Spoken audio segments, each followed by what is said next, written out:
Even on a short trading week, the S&P 500 still has legs and is making new all-time highs.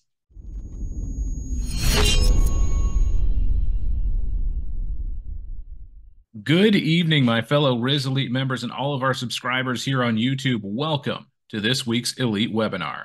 Now, if you haven't done so and you're watching this on YouTube, you better be smashing that like and subscribe button. Make sure you hit that bell icon right next to it because you're going to want to get notified every time we upload a new webinar here on the channel because, man, this market is just hot right now. I'm going to have to eat a little bit of crow here because I was expecting less than, stellar market participation this week. And man, was I wrong. And that just goes to show you that even I can make mistakes. It is such a thing.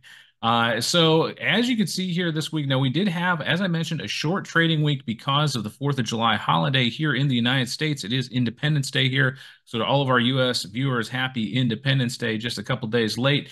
But yeah, very, very hot market. So, Monday was very muted. And honestly, I thought this was what it was going to look like all week.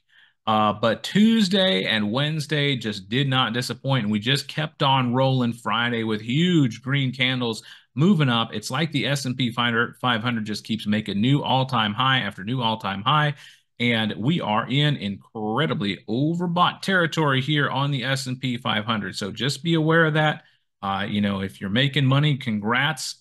Can't blame you on that. But yeah, just be careful when we start rolling up this hard, this fast. There's usually something behind it, and sometimes the wheels can fall off when we start coming back down. So just be aware of that we are rather excuse me, I said oversold, overbought. A bit overbought here on the S&P 500 at this point. Let's see, RSI closed at about, we'll say 76.8.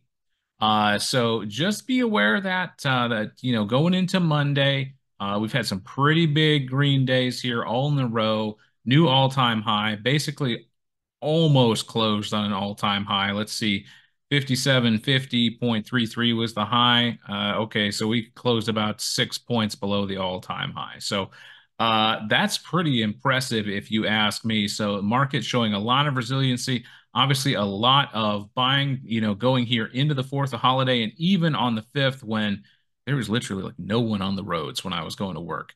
I mean, apparently everybody was sitting at home buying stocks because that is it was going on here. So definitely a lot of movement this week. It'll be interesting to see if we can continue this move upward this week. But I'm going to be honest with you. I suspect we will see a little bit of a retracement. Now, we may retrace back here down to this 55.11 area, 55.10, which had kind of served as a bit of, resistance here. If you kind of look, we came up here, we tapped that all-time high here, and right around that 55.10. We kind of came back down. We came up, we tested, we rejected hard. We kind of came up and tested again. And then it wasn't until Wednesday, the day before 4th of July, that we were finally able to burst through. So if we kind of come back down, we may come back and retest that 55.10 area, 55.11. So just kind of be aware of that. And you know what? It could just break and it could go all the way back down to our trend line, could go even lower. Now, I don't think that's going to happen all in one day. But it is a possibility. So just be aware that when the markets are running this hot, this extended, at times we will see a bit of a pullback, a bit of a relaxation, because, I mean, you think about it, you stretch that rubber band out really tight, really far, looks really cool until you let it go and it slaps you on the wrist.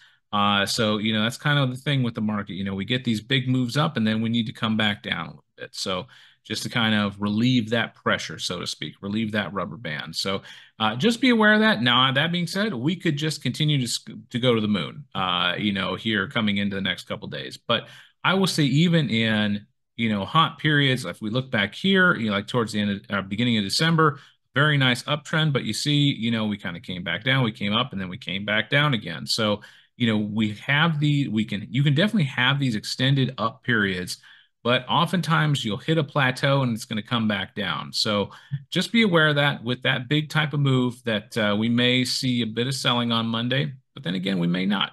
Let's see what happens on Monday when the market's open. But what is driving this upward momentum? Well, it should be the familiar players, for lack of a better term, which being tech and communications, getting huge moves up here Even on this short trading week, just making a big push. Let's see, where did we start here on tech?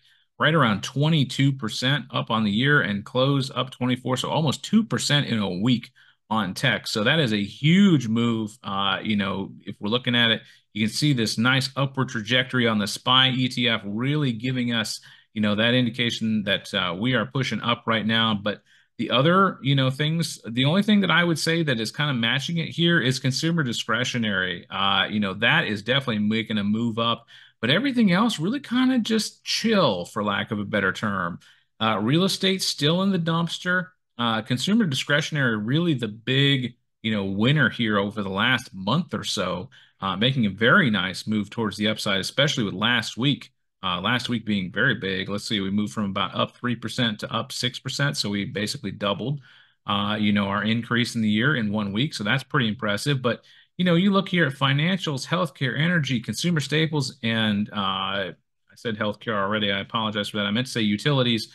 Really not all that much going on. Mostly sideways moving. Now there's a little bit of move up. You can say here, oh, well, Chris, the utilities moved up a little bit. Yeah, okay. But, nothing really that big. Obviously, we're really being held up by tech and communications, and that really is kind of where we're at as far as the market is concerned, breaking that down. Let's take a look here at the asset classes. Now, this is interesting on oil. Look at this trend line that we drew quite some time ago if you've been watching webinar. Oil absolutely respecting that. After we broke through this support line, it has now become resistance. And you can see that we've tested it before.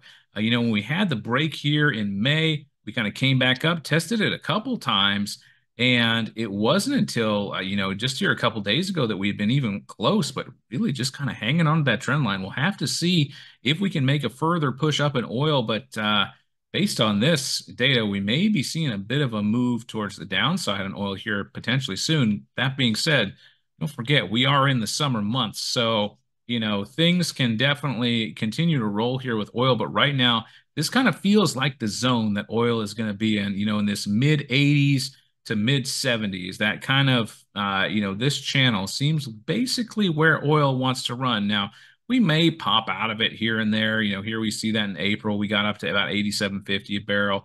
Here down in, early June, looks like we got down to, right around 73.40 a barrel. But for the most part, we're really just kind of traversing this channel towards, up and down. It will be interesting to see if we can get a breach of that again. But right now, really looking like it just kind of wants to stay in that channel and, see kind of where things are going to hash out. Now, something that's not in a channel is gold. Gold is making another push here. Now, if you're a charting person, you could say that this looks like a head and shoulders pattern. Yeah, I'm not willing to go out on a limb and say that's exactly what it is. But if we want to draw it here, now I'll say an upside head and shoulders pattern is typically a bearish sign. That's usually a break this direction. Now that being said, there's not a whole lot of snake oil and voodoo put into chart patterns here. I'm just telling you because that's what it looks like to me. Am I expecting gold to come back down here to 2000? No. Is it possible? Absolutely. But we've kind of been chopping around here, gold as well here in this channel, right between basically 24 and 2300. Now, obviously, if that's the case, we're making kind of a move back towards the upside here. Let's just put that channel up there, shall we? Because I mean, these points right now not being too relevant this far down. So there we go. We're going to say our channel's right there. All right, close enough. So you can see here, we're basically just trading inside this channel on gold. Right now, we're kind of moving back up towards the top of the channel. Now, will we be able to hold here or will we breach? That's a very good question. We'll have to see, but gold being very jumpy as of late, which, not something that we have seen in quite some time, these big parabolic moves. Am I thinking it's going to go up to 25, 26? No, I wouldn't suspect that, but I've seen some weird stuff in this market, guys. So just be aware that gold is trying to make a move here. We'll see if it stays in that channel or not. All right, let's take a look here at the breakdown for the bond yields as well as the US dollar. Now, let's see here. We are still inverted, as I want to say, as always, with the 2-year bond yields being higher than the 10 and the 30, the 10 being the worst currently. But you'll note that we are starting to see a bit of a rollover here. We had been in this nice uptrend on bond yields for quite some time. And then right about here in mid-June, when we started talking about interest rate cuts, that's when we start to kind of level off. And, honestly, these last couple days, things have been kind of looking towards the downside a little bit. Now, I have been, listening to all the talk. At work we have some of the stations up, and they have been talking nothing but rate cuts. Now, they're saying that they being the talking heads, basically suggesting that maybe we'll see something here in July, at the July Fed meeting, or, maybe in August. Maybe they cut rates now while the market is still hot because, yeah, the market's pretty hot, but can they really do that? That's a really good question because we saw what happened in Canada when they cut the rates, that inflation popped back up pretty quick. So that's one thing that the Fed definitely wants to avoid, if at all possible. So it'll be interesting to see if, these bond yields are starting to anticipate a bit of rate cuts coming into play, and we're pricing that in a little bit. But we're definitely making a bit of a trend change here. I would say mostly trading sideways on bonds, maybe a slight downtrend, nothing really, extreme or obvious that I would say that we've made a full change, towards a reduction in bond yields. But right now, these last couple days here, basically this week, with all the talk with rate cuts, really hitting the bond yields pretty significantly if you look at that move. The dollar as well has taken a little bit of a rest after, making this move up here from last December. Still looking very, very strong, but definitely this week looking a little bit weaker. You can make a lot of conjectures as to why that is, but is that anything to be worried about? No, I don't think so. Dollar still looking perfectly fine, and we've seen these up and down movements before. This is nothing out of the ordinary. It is definitely a move towards the downside over the last couple days, but is it something that we're freaked out about right now and, saying that the sky is falling? No, no, definitely not. All right, if you are here on the live webinar and you do have questions, go ahead and start typing those while we talk about the big dates in the market this week. And there are some big dates in the market. Mostly, it looks like Monday and Wednesday, Mr. Fed Chair Powell's going to be talking. And we know what happens when the Fed chair talks. The market moves. That is my motto, and by golly, I am sticking to it because this is. I don't know if this is anything very important as far as that's concerned, but anytime that he talks, everybody's analyzing his tone. How is he sounding? Is he sounding hawkish? Is he sounding dovish? Which direction are we expecting interest rates to go? This talk will definitely give us a good indication as to the Fed's, or let me rephrase it, not necessarily the Fed's, but Powell's, disposition as far as the economy is concerned. And that can definitely move the S&P 500. So that is Tuesday and Wednesday. Looks like early, actually not early, it'll be after the open. So we'll definitely be keeping an eye on that, especially when that's happening, because you probably will see some increased volatility during that time. But then Thursday is the day. Sure, Powell's talking on Tuesday and Wednesday, and that's important. But we got inflation rates coming up on Thursday. We got core inflation, both month on month and year on year, as well as the inflation rate itself. Whoops, forgot to put that thing on silent. My mistake on that. I do apologize. There we go. Got that taken care of. But yeah, Thursday. Thursday's the day. This one will move the market.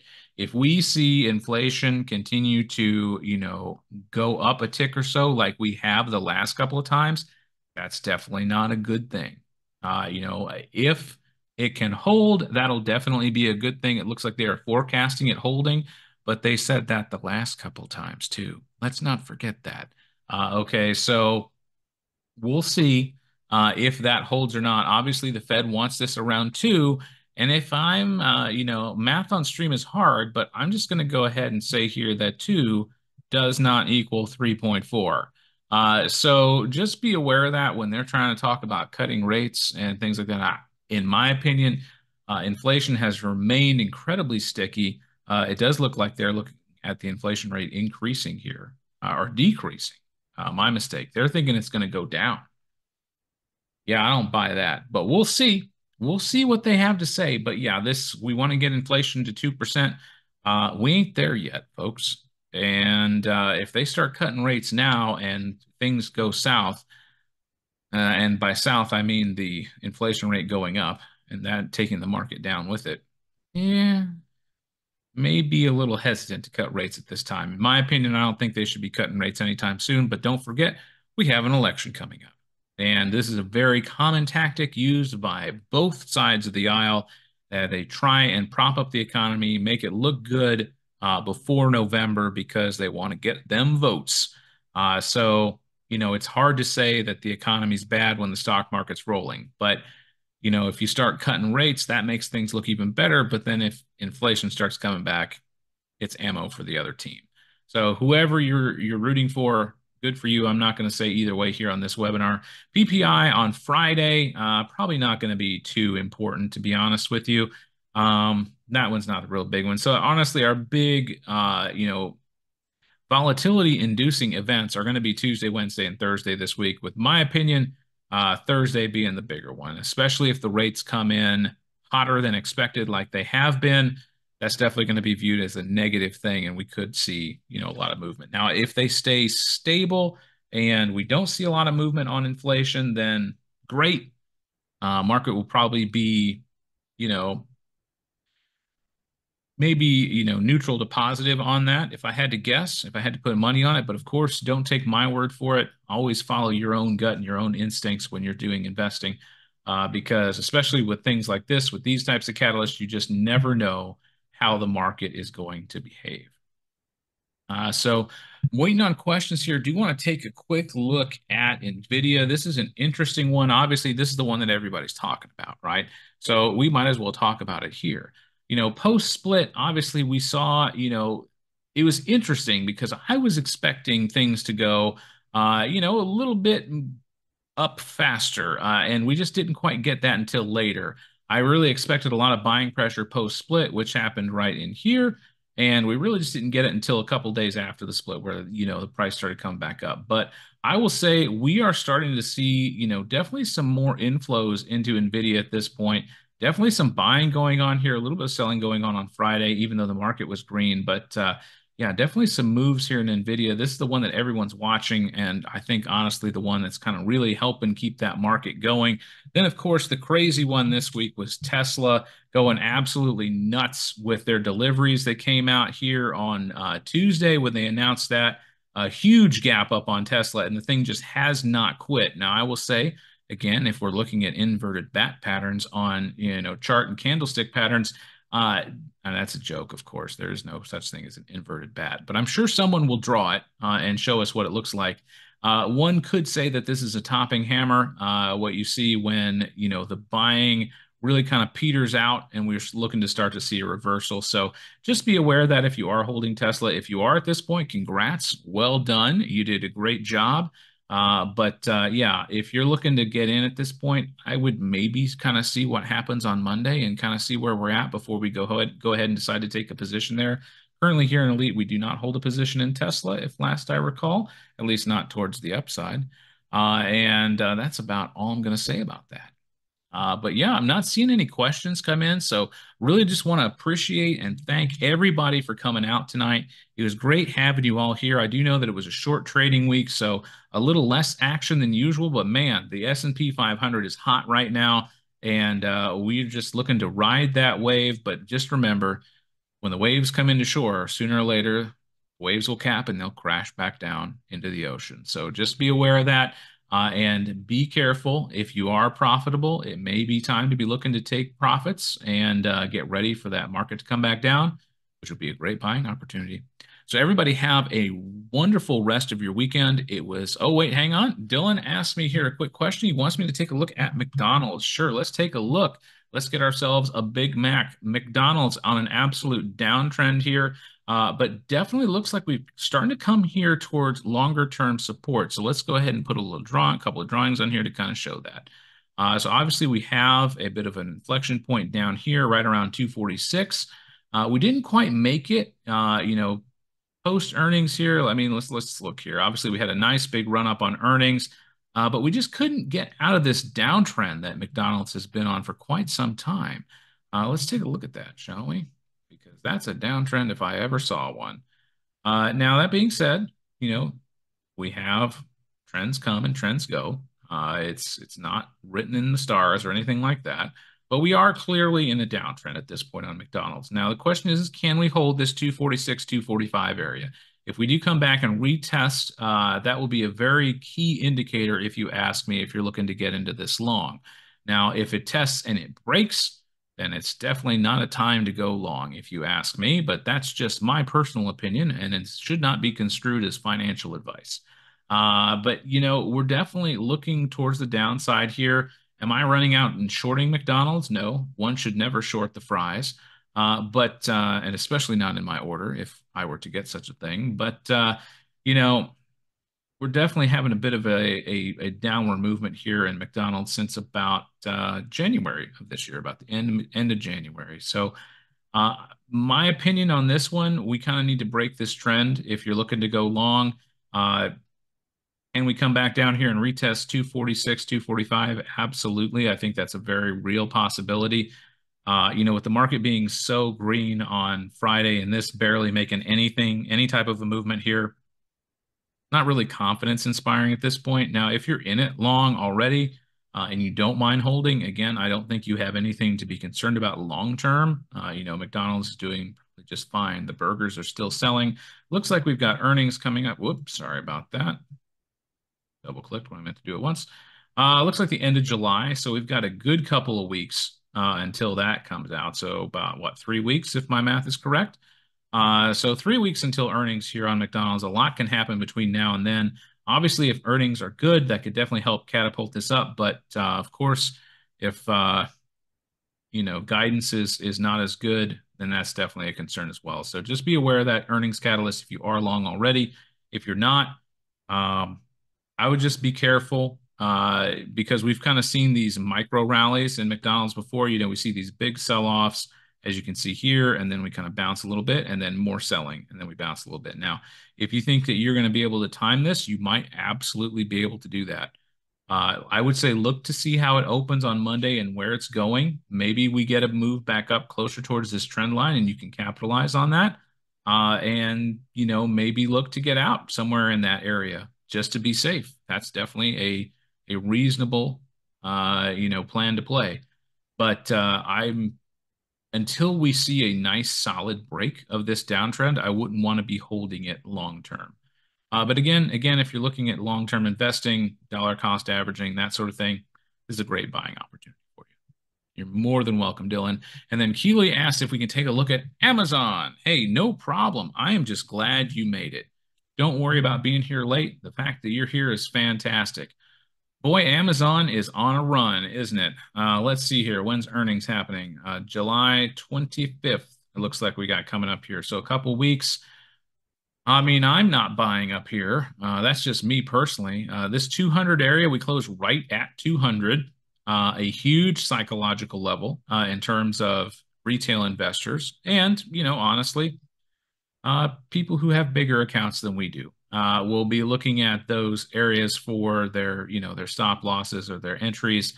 And I mean, me personally, I would kind of wait for a pullback on Amazon if I wanted to get in.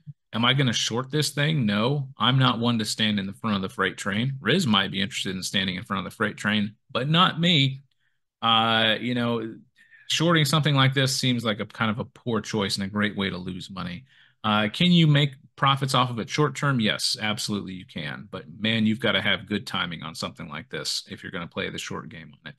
For the long game, this is really extended, and I would feel like buying up here unless you're going to take like a very small starter position and you're okay with it kind of coming back down closer towards the moving averages and then averaging in further down.